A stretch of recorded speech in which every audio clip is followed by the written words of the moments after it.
Guys, kalian pernah dengar gak sih kalau setelah kematian tuh biasanya arwahnya itu masih gentayangan gitu? Pasti pernah dengar kan ya? Atau biasa disebut itu kalau orang bilang tuh horinnya ya, masih kelilingan di sekitar daerah rumah gitu lah ya. Ini cerita gue alamin sendiri sama kakak gue, mungkin kakak gue kalau nonton. Kejadiannya gue alamin waktu gue di Pekalongan, karena gue dulu pernah tinggal di Pekalongan. Dan kejadiannya waktu gue masih SMP. Jadi waktu itu, ini tuh yang meninggal kakaknya teman gue, teman satu sekolah. Jadi dia itu hamil besar. Nah si kakaknya ini memang sebelum lahiran gitu, dia sering gitu loh jalan-jalan naik sepeda ontel gitu. Padahal perutnya sudah cukup besar gitu.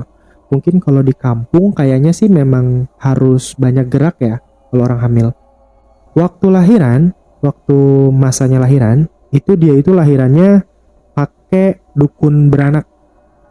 Dia nggak pakai bidan. Gue nggak tahu kenapa dia nggak pakai bidan, atau mungkin waktunya sudah terlalu mepet, atau karena di kampung gitu ya.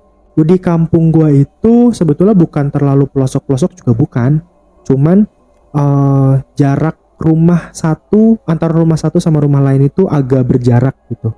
Kan ciri khas rumah kampung ya.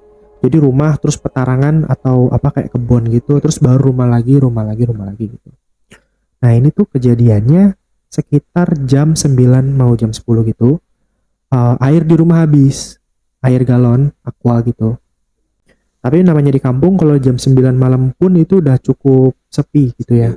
Nah itu kejadiannya itu gini, gue disuruh beli air, akhirnya gue belilah air sama kakak gue. Tapi yang bawa motor itu kakak gue. Kakak gue ini perempuan, kenapa nggak gue yang naik motor? Karena dulu gue belum terlalu pinter naik motor, jadi yang bawa motor kakak gue. Jalanlah kita ke warung gitu ya. Nah untuk dari rumah ke warung itu cukup lumayan jauh, jadi gue naik motor kan, karena lumayan agak berjarak. Dan kondisinya itu seperti ini. Jadi ini rumah, terus kebun, rumah kebun, rumah kebun. Seberangnya itu sungai. Kalau orang-orang Pekalongan bakal tahu Kali Banger, teman-teman ya. Kali Banger mungkin ada beberapa yang tahu. Bisa disebut juga Kali Sari biasanya.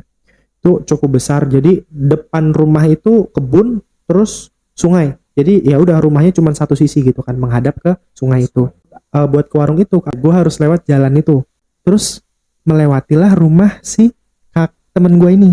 Tiba-tiba kan mata orang tuh pasti ada ekor mata ya. Gue lihat itu ada kain putih besar. Kalau di kampung tuh kan sering ya ada tanaman yang sering dijadiin pagar-pagar warga gitu loh. Gue pikir itu pohon itu yang ada orang ngejemur kain warna putih. Jadi gue ngeliatin ke atas, itu ternyata tinggi.